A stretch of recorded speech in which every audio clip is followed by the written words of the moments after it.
you're tuning in for the Ellyse Perry special. We have Snehashish to blame here because Snehashish wanted us to speak about Ellyse Perry in the pre-match show No, it yesterday. was Trisha. It was Snehashish.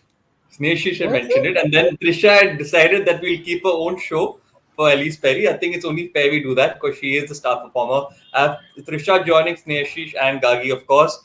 Trisha, I'll start off with you here because Ellyse Perry is that impact player. She's had that probably the best performance of her life in the previous game as well. So let's talk about that performance first. 6 wickets and 40 odd runs. You know what I mean? That's so rare to see an all-rounder doing that sort of performance in the T20 game. It's so rare. So just talk about that game first and let's discuss those 6 wickets. I'll tell you one stat, though our stat man is Sneha Shrish, but of course, everyone knows how much I have love for numbers. And this is not to offend anyone, this is just to kind of put it out how significant a player Ellyse Perry is. Yeah. Ellyse Perry has more FIFA knockout goals than Ronaldo, and more FIFA and more World Cup knockout runs than the god of cricket himself, Sachin Tendulkar.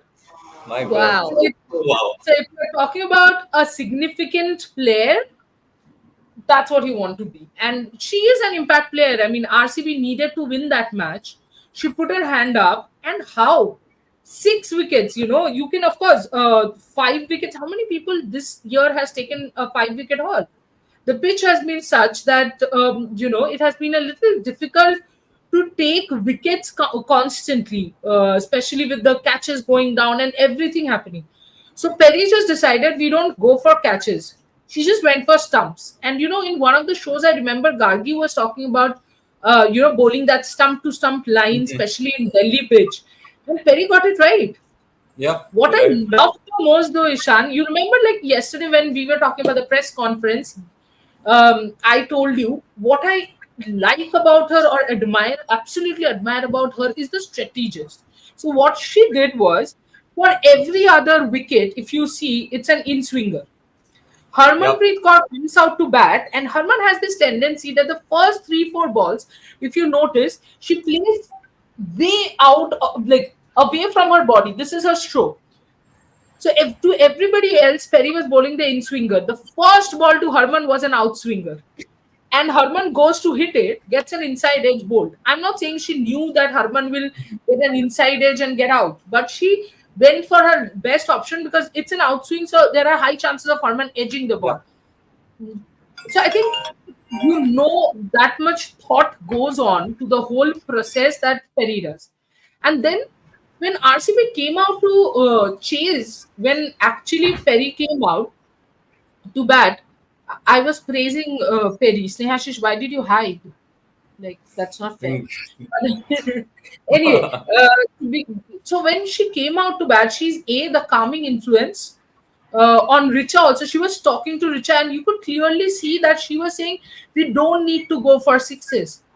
We Yeah. can You're just right. do it by, singles, twos, and fours. You'll get bad balls. And that is what Richa also did. And, RCB won the all important game. So true. Gagi, what's been your highlight of Ellyse Perry? What's something that's caught your eye? And why do you think she's been that X factor player for the RCB? You're on mute, Gagi. Yeah, Gagi, you keep speaking like that. Sorry.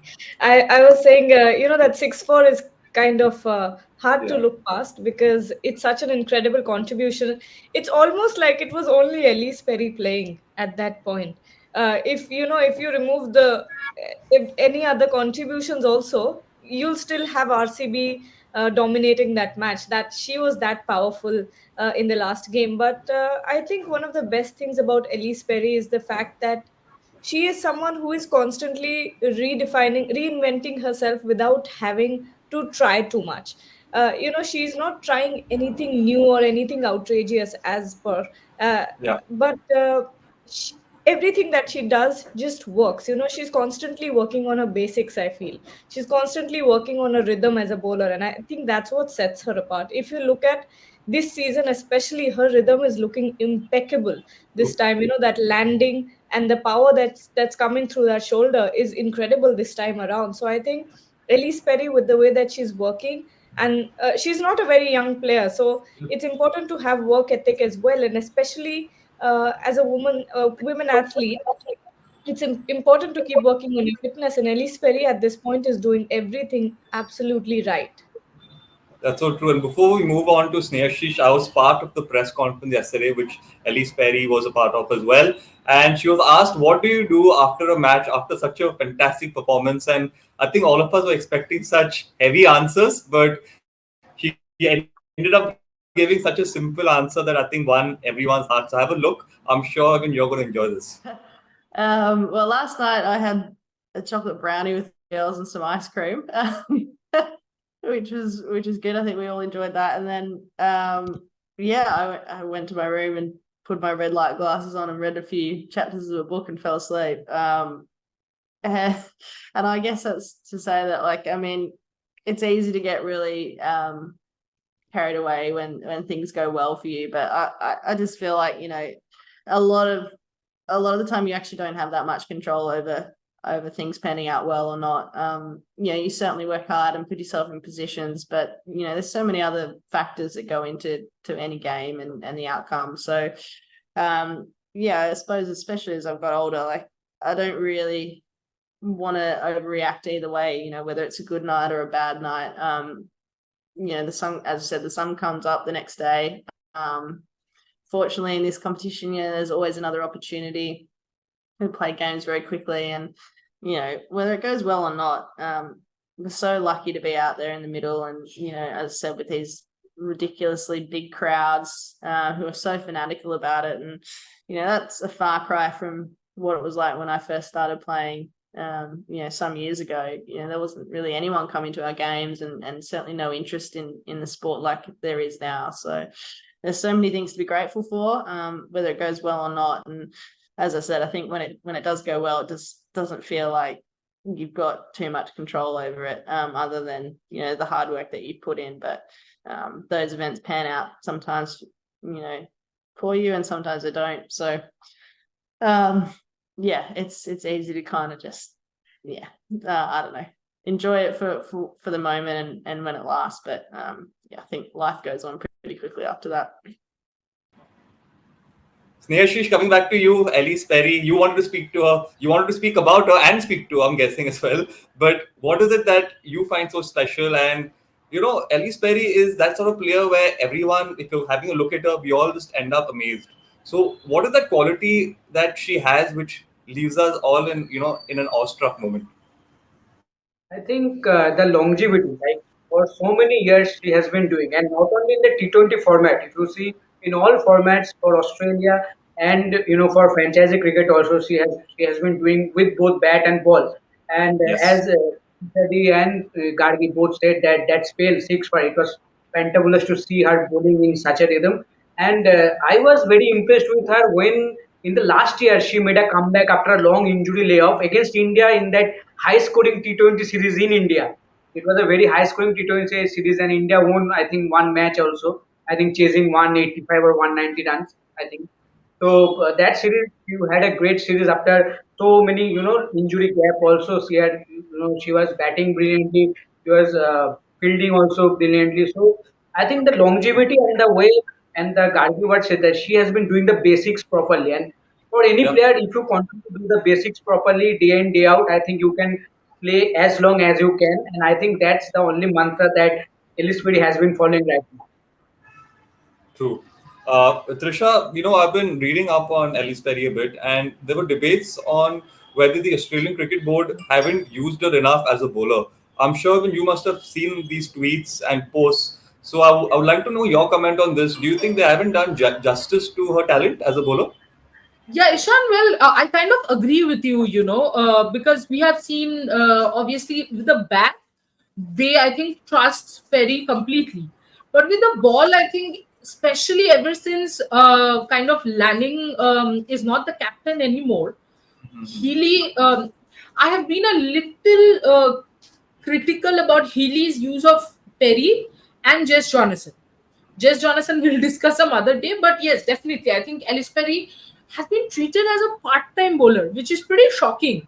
I mean, for someone of her caliber because I remember at one point Perry was a regular opening bowler for Australia, and she still has that capability. She has the line and length. I just think that Australia is missing a trick or two in not utilizing Perry the bowler, and I hope the whole WPL performance, because that's what WPL is about, right?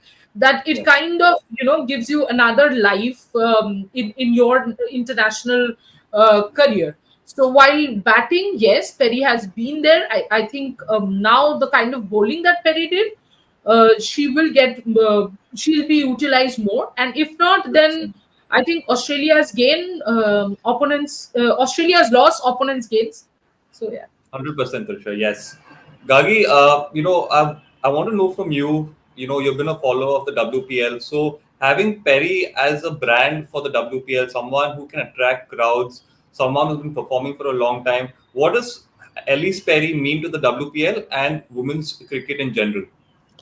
I think she means a lot, honestly. She's one of those faces for women's cricket right now and has been for the past, I think, 6 or 7 years.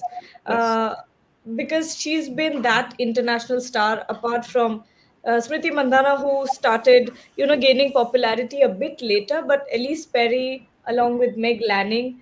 But I'd say Ellyse Perry still has a lot more popularity than someone like the other players of her time, Heather Knight and the rest. But Elise Perry, I think when we talk about it, yesterday's game, not yesterday's game, the last RCB MI game, day before yesterday, when I was there, every single person was there to watch Elise Perry. And the kind of crowd that was going wild inside the stadium for Elise, there were constant chants for Yeah. Perry and RCB. So, RCB is also a franchise, which I think this is a bit of a commercial side of it, but Yes.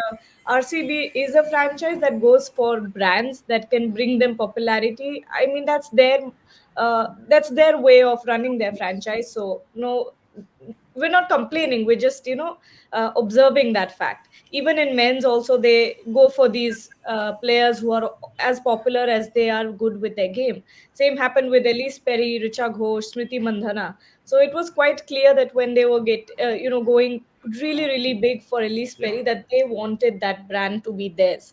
So it says a lot about Elise Perry as a brand as well, the kind of crowds that she's bringing in. Compare a non RCB match in Delhi versus an RCB match that's happening. The crowds are wild, absolute wild. It Yeah. takes you about 30 to 40 minutes just to get inside the stadium.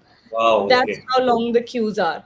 So, and only on RCB match days, no other day will you find that much crowd. So, there's your answer.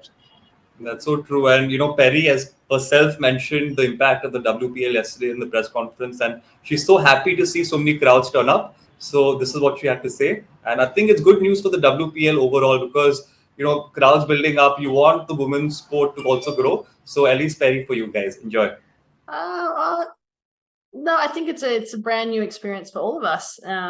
This tournament is only in its second year, and it's really unique. Like, I just think you look at the crowd participation and the way that the tournament's gone. It's really incomparable to any other tournament that I played in. So I think looking broadly at our team, we've got lots of great experience across the board, both from our international players, but also our local players. Someone like Asha has played for a long time, played a lot of cricket, is a senior cricketer. So I think it's nice to kind of have that blend across both, our local players and our international players. And really for us, certainly making the finals this year was a huge priority. And I think, we've started to play some good cricket at the right time. So, in any big match, it's just about turning up and doing absolutely everything you can to win the important moments. But that rests on all of our shoulders right across the group. And I guess like having played 8 games together now this season, we've got a really good feel amongst ourselves as to what our roles are and how we can contribute to the side. And on any given night, that's going to, be a bigger role for one player than the other. But I think it's just the total team contribution in big moments. It's going to be important for us. So my final question to each one of y'all. It's a big match coming up, RCB versus MI. I would like to know your predictions for Ellyse Perry. We always talk about the match predictions. Let's not jinx her, but talk about your predictions for her in that match. Sneashish, how many wickets do you think she's going to take? How many runs? Let's go for it. Wicket maybe one or two, but with bat I think a 60 or 70 odd. Okay, Wow. impressive. Trisha? I do think wickets 2 to 3. Mhm. And with the bat, I would say a nice, calm, and graceful 50, and take RCB to the finals. Wow, RCB in the Nice. finals. Okay. See, Gagi? I am an RCB fan in the men's team, so might as well, now that Supporting Gigi is that. out of the whole thing, might as well go for RCB. I mean, you know what? I have a similar predictions. I think a 3 wicket haul and a half century from Ellyse Perry and RCB go into the finals. And I'll All tell you, right. there is logic. This is not pure like. Yeah. I mean, I don't think any of us are like Gargi or me. We're just saying it for the sake of it, because with Perry, there's a small bit of pattern. Okay, in tournaments, when she gets into that rhythm, Yes. she's dead. And Yeah. with MI, it's the same opponent that she played against, that she took her 6 wickets against. So she will be in that mind frame, and now she knows the Delhi pitch. She knows what weaknesses to, what weaknesses she can use against the MI batters. So I do think that her bowling would be extremely, extremely important. Batting, of course, has been throughout the Yeah. WPL. Yeah. Yes. Ishan, what's So your that's, prediction? I think she's going to get a couple of wickets and a handy 40-45, which will turn the game in RCB's favor. So let's see. I think all of us have, yeah. When are you guys coming to Kolkata next? Gargi, I know, is coming in another 5-7 days, but whenever it is, whoever gets closest gets a treat from the rest of the three of us. I Wow. think I have gotten it very close 2 or 3 Yes, times. Gargi has. Gargi yesterday predicted 126 and 127 probably, and they scored 125. 126. This has happened in 1 or 2 matches, or maybe more. I think From Yeah. next time we'll keep a count, Gargi. But as Yeah, of we'll have to now, keep a whoever tally. wins this Perry prediction gets a treat from the rest of us. 100%. Yes. I think it's only fair. And that sums up this Perry session. We hope you enjoyed it. We're going to catch you all tomorrow for the pre-match show. It's RCB taking on the Mumbai Indians. Thank you. RCB colors.